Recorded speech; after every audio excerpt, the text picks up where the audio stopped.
Pangulong Ferdinand Bongbong Marcos Jr. pinatikiman ng sermon itong Chinese ambassador to the Philippines. Mga kababayan ko, kaugnay ito sa mga nangyari sa issue sa West Philippine Sea. Ito ba ay may basihan?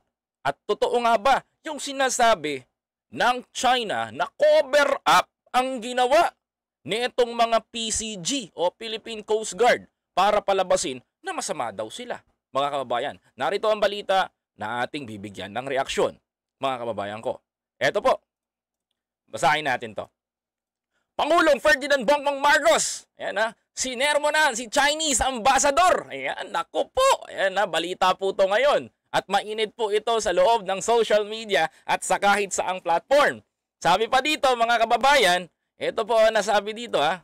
Ito ha, nakatikim umano ng paninita mula kay Pangulong Ferdinand Bongbong Marcos Jr. si Chinese Ambassador to the Philippines Wang Shilian nang magkaroon ng isang insidente ng laser pointing sa China's Coast Guard sa mga tauhan, yan na, tauhan ng Philippine Coast Guard. Ito pa, aniya ng Pangulo, mga kababayan, ito ha. Ito pa, ayusin natin para makita nyo po. Baka sabihin nyo na pinuputol ko eh. Ito pa, ito ay binunyag, yan na, ito ay binunyag ni Executive Secretary Lucas Bersamin sa isang panayam sa kanya sa social media kaugnay ng mga nangyayaring panghaharas ng pambubuli ng China sa teritoryo ng bansa sa West Philippine Sea. Ayon sa kalihim, ayon sa kalihim, hindi nagustuhan ng Pangulo ang ginagawa ng China ng Chinese Coast Guard kaya ipinatawag nito sa Malacanang si Huang at sinita ito dahil sa insidente. Ayan. Let's talk about, putol muna tayo dito. Mga kababayan ko, putol muna tayo dito. Let's talk about this. Mga kapatid, alam mo, bibihira magalit si Pangulong Bongbong Marcos. Bibihira magsalita yan. To be honest, despite of many harassment o nang ginagawa ng pangharas ng China sa mga kababayan natin fishermen, kababayan natin Pilipino na nangingisda sa sarili nating teritoryo na kinakamkam ng China, mga kababayan ko, ay ito po ang nangyayari. Mga kapatid, ito po ang naging kahinatnan. Pinatawag na po ni Pangulong Bongbong Marcos itong si Chinese Ambassador Wang Shilian dahil na sa mga insidenteng ito. Pointing laser, pangaharas-pangaharang, mga kababayan ko, at ang pinakahuli, paglalagay ng floating barrier ang Chinese sa ating bahura, mga kapatid. Ang sabi pa dito, mga kababayan ko, kung mapapansin nyo, it was part of the meeting. Sabi niya, I thought to the Philippines was friend of China. Ito naku, bigat na sinabi ni Pangulo dito I was part of that meeting. Sabi niya, I thought that Philippines was friend of China. It seems that we agree with the President did not go down to the lowest level para magkaganon ayon kay Bersamin. Diba? Kung tutuusin nga mga kababayan ko kung tutuusin, mga kapatid, imagine ninyo yung panghaharas ng China sa Pilipinas, yung panggigipit ng China sa Pilipinas. 'Di ba? Pero ako thankful ako, at least ngayon mga kababayan ko, nagpapakita na si Presidente Bongbong Marcos ng pagkadismaya dito sa ginagawa. Kasi ito sa totoo lang tama naman na sermon na ni Pangulong Bongbong Marcos yung Chinese Ambassador. Kasi ang trabaho naman ng Chinese Ambassador to the Philippines dito sa Pilipinas is panatilihin yung friendship ng ating bansa at China. Panatilihin niya yung pakikipag-cooperate sa ating bansa. Ang nangyayari kasi mga kababayan ko, parang ang dating nito, pasensya na Ambassador Wang Shilian kung masasabi ko to sa iyo bilang komento ko, para kasing wala kang kwenta dyan sa posisyon mo. Sa totoo lang. Kasi, imagine mo, how could you imagine na nahahayaan mong mangyari ito? That's very impossible kung hindi mo alam na mangyayari ito sa West Philippine Sea because you are the ambassador dito sa Pilipinas. Ikaw ang tagapamagitan ng Pilipinas sa China at ikaw ang tagapamagitan ng China sa Pilipinas. Tama ba ako? Di ba? Kaya kailangan trabaho mo yan. Kasi, tingnan mo, nagbanta ang China, sinabihan ng Pilipinas, alam mo sabi sa Pilipinas ng China, mga kapatid? Alam mo sabi ng China, eto, wag daw magtangka ang Pilipinas na gumawa ng gulo.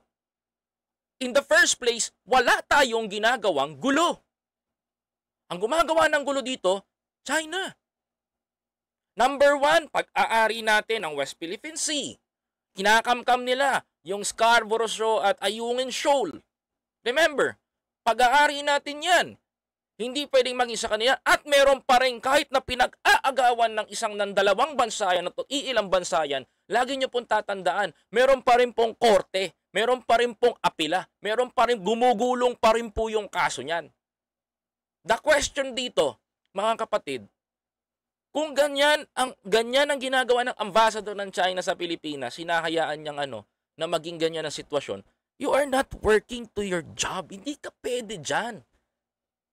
Hindi ako magaling na nagsasalita dito, pero komento ko to you are not fit to your job. Yun ang sasabihin ko sa'yo. Kasi dapat ang trabaho mo, tagapamagitan, peacefully. Ikaw dapat ang mag-aawat. Pero despite of harassment to our fishermen, parang kawawa naman. Paano kaya kung Chinese kaya ang ipitin dito sa Pilipinas? Paano kaya kung Chinese yung ganunin ng mga Pilipino? Ilan ang Chinese na nakikita namin? Kung yung mga Chinese kaya na yan, bastusin ng Pilipino, ano kayang pakiramdam ninyo? Buti nga dito sa Pilipinas, walang racism na tinatawag 'Di ba? Naalala nyo sa Taiwan, binugbog yung mga Pilipino because Pilipino dahil meron lang insidente nangyari. Kapwa nyo rin inchik yun. 'Di ba? Paano kung dito naman sa Pilipinas, mga kababayan ko? Ganyanin yung mga fisherman namin. Paano kaya kung ganyanin namin yung mga Chinese sa Binondo? 'Di ba nakakasama ng loob pag narinig ninyo? But Filipino is very napaka mapagpatawad Ang Pilipino kahit tinatapakan na ang pagkatao, wala pa rin Okay lang din. Sige, bahala kayo. Okay lang. Sige. Okay lang. Basta katwiran namin, nakakakain kami sa isang araw kung magtatrabaho kami. Ambassador Wang Shilian, sana naman kayo po yung maging tulay ng pagkakaisa sa China.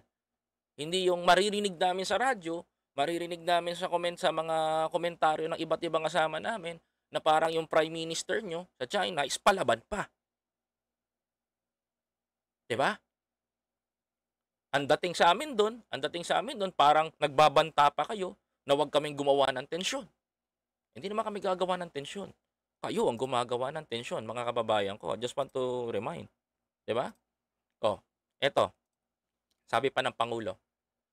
Kilala umano ni Bersamin, si Pangulong Marcos, na mahinahon at hindi mainitin ang ulo. Ito galing to kay Secretary Bersamin mga kababayan ko. Pero napuno rin ito, lalo na kung may kinalaman sa sensitibong issue. Kung yan ang nangyari, ibig sabihin nito, for example, nagmi-meeting si Wang, nagmi-meeting si Pangulong ganito.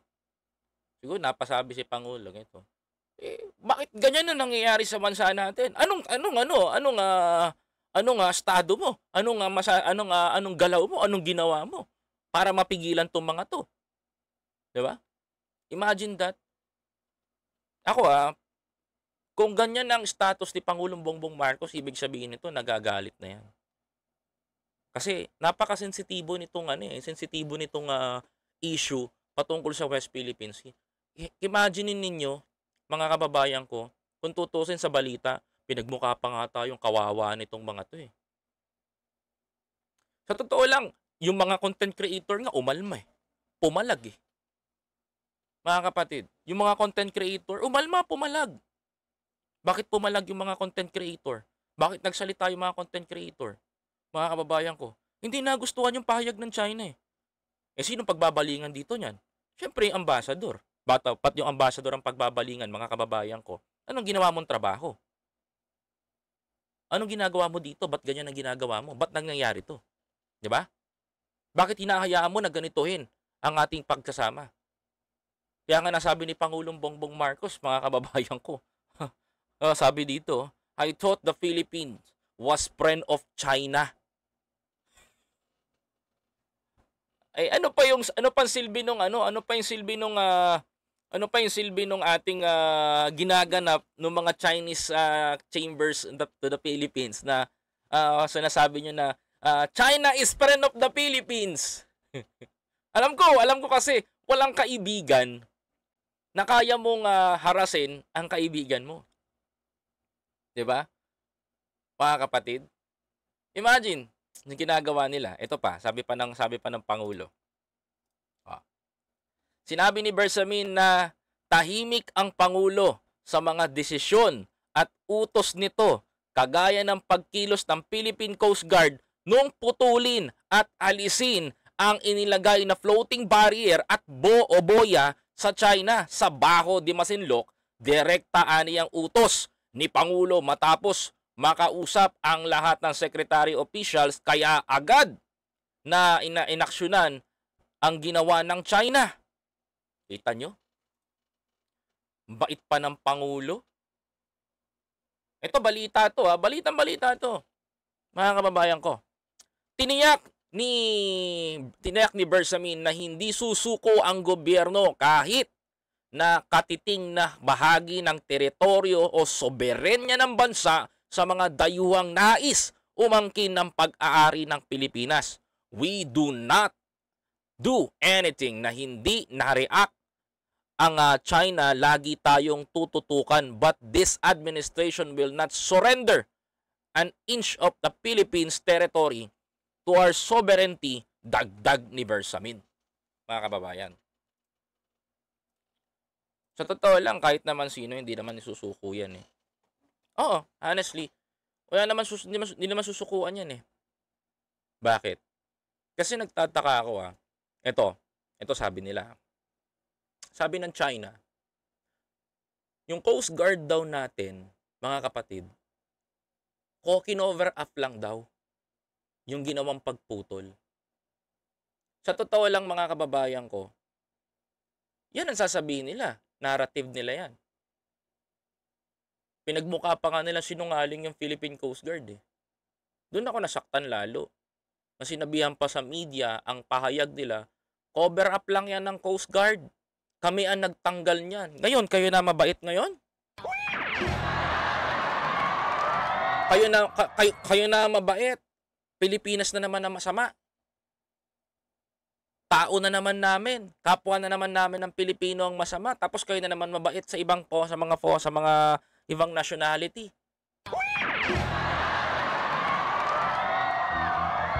Nakananteteng. Sinabihan pa nila yung mga Coast Guard natin. Doon ako uminit ang ulo sobra. Doon ako uminit ang ulo. Kasi, imagine mo, wala namang ginagawa. Ang Coast Guard natin nag-aantay ng abiso. Kung kailan sasabihin ni Presidente Bongbong Marcos. Ang ginawa pala ni Presidente Bongbong Marcos, bago tanggalin, yung putulin, yung boya na yon, mga kababayan ko, bago tanggalin at putulin yan, ang ginawa pa ng Pangulo, buti may respeto pa si Pangulo eh. Alam mo, sabi doon, mga kababayan ko, nakipag-usap pa sa foreign security ng China para lang matapos yung issue. Mga kababayan. 'Di ba? Saka pinutol. Tapos palalabasin ng China ngayon, nagkaroon sila ng statement. Sabi nila doon, wag daw gumawa ng gulo ang Pilipinas. Hindi kami gumagawa ng gulo. Hindi tayo gumagawa ng gulo. At the first place, tandaan ninyo, tayo ang pinasok nila. 'Di ba? Tayo ba naglagay ba ng tinatawag natin na floating barrier? Mga kababayan? Hindi.